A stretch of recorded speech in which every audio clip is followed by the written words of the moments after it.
Parce que oui, hein, il y aurait pas eu autant de bordel dans ce film sans ce truc, hein.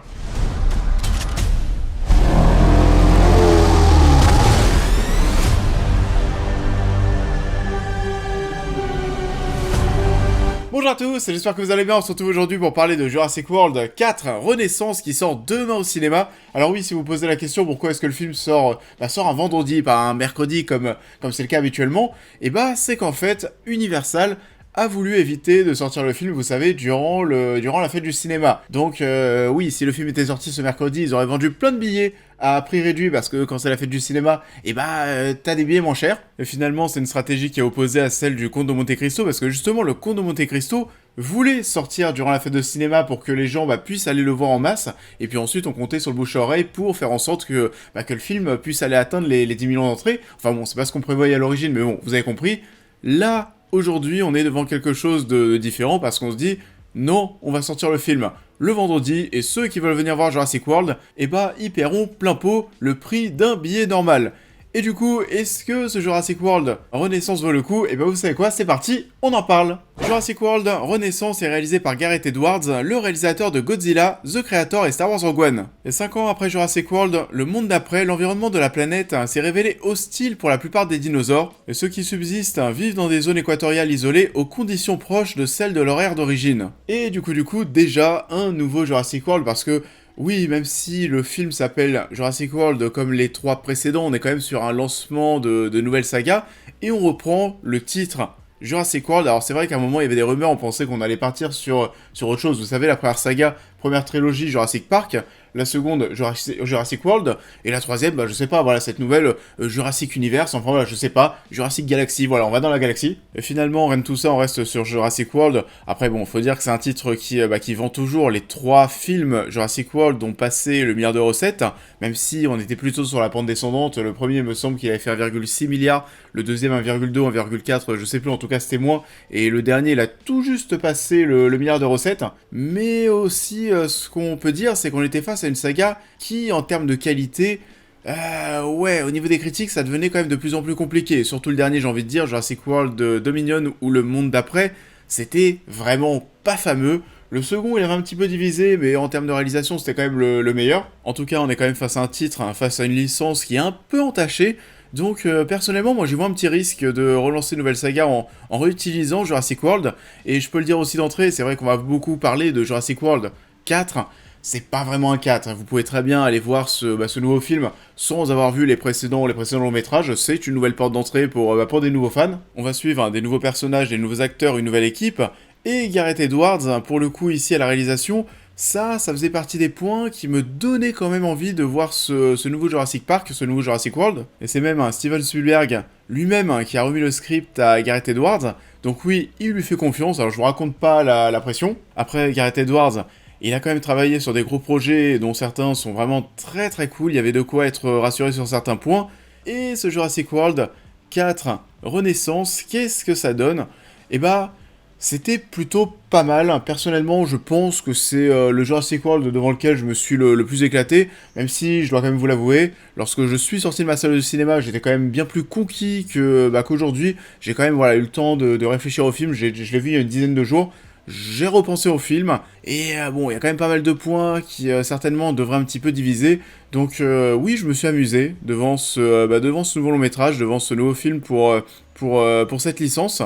Maintenant, est-ce que c'est exceptionnel? J'irai peut-être pas jusqu'à là. Je dois dire que j'ai un petit peu peur au début parce que le démarrage est un peu lent, ça on va pas se mentir. C'est vrai que ça met du temps à se lancer, mais par contre quand ça se lance, ça se lance vraiment. Et oui, encore une fois, je me suis amusé. Alors pour ceux qui sont pas forcément fans des récents délires de la licence avec les dinosaures modifiés, etc. Oui, il y en a encore ici, donc ça plaira pas à tout le monde. De toute façon, ils le disent et le répètent, hein. Les dinosaures, on a déjà tout vu, il faut en créer de nouveaux pour que le public ne s'ennuie pas. Et oui, c'est ce qu'on fait avec cette saga. On pouvait déjà l'apercevoir dans le trailer, mais on a ce gros dinosaure qui ressemble, je sais pas, à un mix de dinosaures et d'aliens.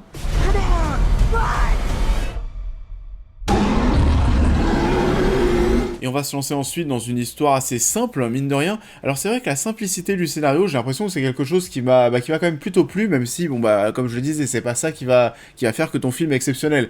On est devant quelque chose de simple, une petite histoire assez restreinte, c'est quand même un tout petit scénario qui va tenir sur un tout petit post-it, Et on y suit quoi? On y suit des mercenaires, une équipe de mercenaires qui doit aller récupérer le sang de 3 types de dinosaures différents. Attention, pendant qu'ils sont en vie, on a un dinosaure aquatique, un dinosaure terrestre et un dino aérien. C'est fait exprès, oui, pour varier les plaisirs avec les scènes d'action, qui sont d'ailleurs plutôt bonnes. C'est vrai, on va revenir sur les scènes d'action plus tard, mais les scènes d'action sont plutôt convaincantes.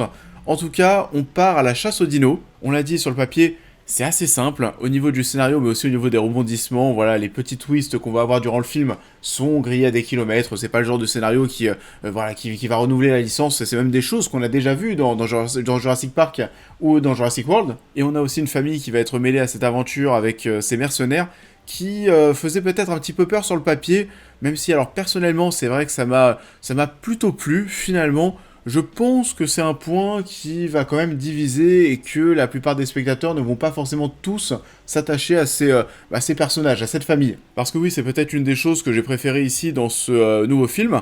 Personnellement, là encore une fois, je me suis plutôt attaché à ces nouveaux personnages, à commencer peut-être par Jonathan Bailey, qui est un mec ultra passionné par les dinosaures, il a une amour et une passion qui se dégage de son personnage, c'est ultra communicatif, et ouais, je me suis plutôt attaché, vous savez, au regard de ce mec, à ce qui se dégage de ses yeux, et c'est à peu près pareil pour le personnage de Mahershala Ali, qui est un acteur que j'adore déjà, c'est un personnage qui est bien plus émouvant que ce qu'on peut penser au départ, parce que en fait, c'est un homme qui a subi un drame, et pareil, quand il y a des choses qui vont tourner autour de cette chose qui l'a traumatisé, de cet événement qui l'a traumatisé, et à ce moment-là, il y a quelque chose aussi dans son regard qui crée beaucoup d'émotions. Me concernant, c'est vraiment 2 personnages que j'ai beaucoup aimé découvrir dans cette nouvelle aventure. On a le personnage de Mahershala Ali qui est accompagné d'un Français. Alors, je sais pas si vous allez voir le film en VO, je l'ai vu en VO et je sais pas comment ça va être traduit en français, mais c'est bizarre parce que c'est un personnage qui est présenté comme étant français. Et du coup, il parle français dans le film avec un gros accent. On dirait pas qu'il est français, tu sais, il va te lâcher des phrases du style, il dit quoi à un moment? C'est miraculeux. C'était assez étonnant, et c'est vrai que je sais pas trop pourquoi c'était comme ça. Et ils sont bien sûr tous accompagnés de Scarlett Johansson, qui est le personnage principal, qui est une sorte de Lara Croft, Tomb Raider, parmi les dinosaures. Et en soi, bon, elle est crédible. Elle fait le taf, même si c'est pas forcément elle qui va le plus me marquer ici, c'est un personnage qui est bien plus classique, un plus froid, qui va être peut-être, qui va manquer un peu de profondeur par rapport au reste, même si je vous ai dit que j'ai adoré les personnages de Jonathan Bailey, et de Mahershala Ali, on n'est pas non plus sur des personnages ultra profonds, mais en tout cas il y a plus de choses qui se dégagent de ces personnes. Scarlett Johansson, elle va peut-être avoir une petite évolution par rapport à son statut de mercenaire, mais sinon pas grand chose en plus. Bon, après, on a aussi Rupert Friend, qui, alors lui, est un personnage, très cliché, on sait très bien où est-ce qu'on va aller avec lui. On a aussi, alors attention, on a Ed Skrein, qui est au casting. Alors moi, j'ai une théorie, mais c'est vrai que dès que ce mec apparaît dans un film, il y a des grandes chances qu'on soit devant quelque chose de guignolesque, qui soit pas très bon, parce que Ed Skrein, très souvent, joue dans des mauvais films. Et là, bon, allez, c'est peut-être l'exception qui va confirmer la règle, parce que Jurassic World 4... ça va, ça passe, c'est plutôt cool. Après, on n'est pas sur un des personnages principaux, je dirais même pas qu'il fait partie des personnages secondaires de ce nouveau film. Et puis, on a aussi cette famille, on en a parlé, qui va peut-être diviser parce qu'en vrai, c'est vrai qu'ils sont un petit peu dispensables. Tu peux refaire le même film sans eux, je pense que ça change pas grand-chose. Ça aurait surtout permis en soi que le film dure 20 minutes de moins. Et oui, je sais pas, là pour le coup, c'est vrai qu'on est face à quelque chose qui va être très en mode ça passe ou ça casse.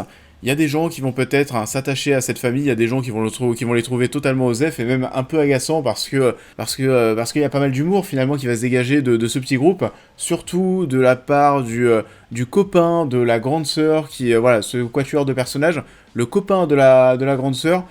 Et c'est un peu le comic relief, et je pense qu'il va saouler pas mal de monde. Il y a pas mal de gens, je pense, qui vont attendre qu'une chose, c'est qu'ils se fassent bouffer par un dino. Il y a quand même de sacrées scènes d'action à suivre avec eux qui sont assez jouissives. Donc oui, les personnages, il n'y en a pas 40 non plus. Globalement, je les ai trouvés plutôt plaisants à suivre.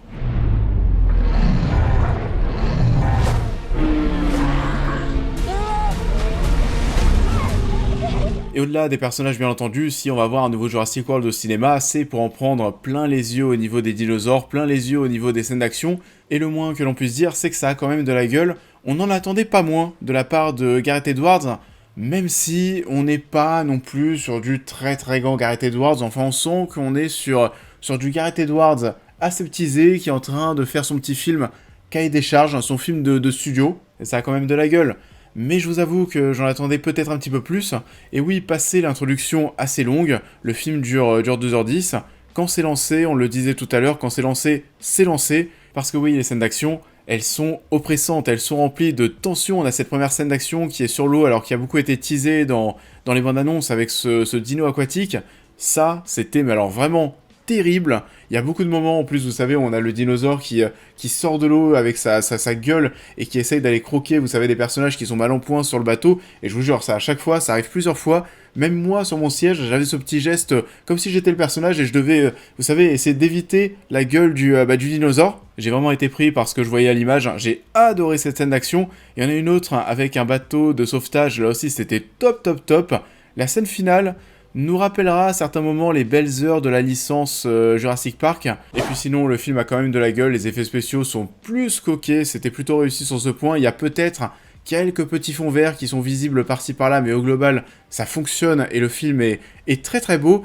Après, comme je le disais, j'ai peut-être plus eu un souci au niveau... enfin, c'est plus une déception, parce qu'avec Gareth Edwards, je m'attendais à voir quelque chose je sais pas, de plus grand. C'est quand même quelqu'un aussi qui a l'habitude de traiter, vous savez, des grands monstres, et je trouve que le rapport avec...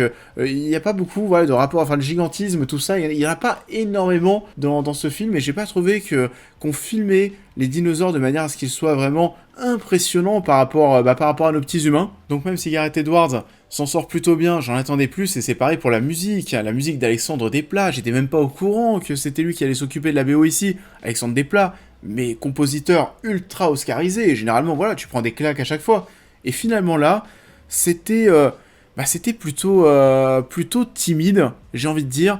On a, oui, des grands moments qui se veulent, voilà, des grands moments de bravoure dans le film. On va utiliser le thème iconique de John Williams, mais à part ça, la BO propre d'Alexandre Desplat, on va rester sur timide. Et on a aussi des placements de produits. Alors le sneakers que j'utilisais au tout début de la vidéo, c'est la scène d'introduction du film. Enfin, vous verrez à quoi j'ai vraiment eu peur, parce que je me suis dit, j'espère que tout le film ne sera pas aussi con que ce qui se passe autour de ce petit déchet. Heureusement, c'est pas forcément le cas.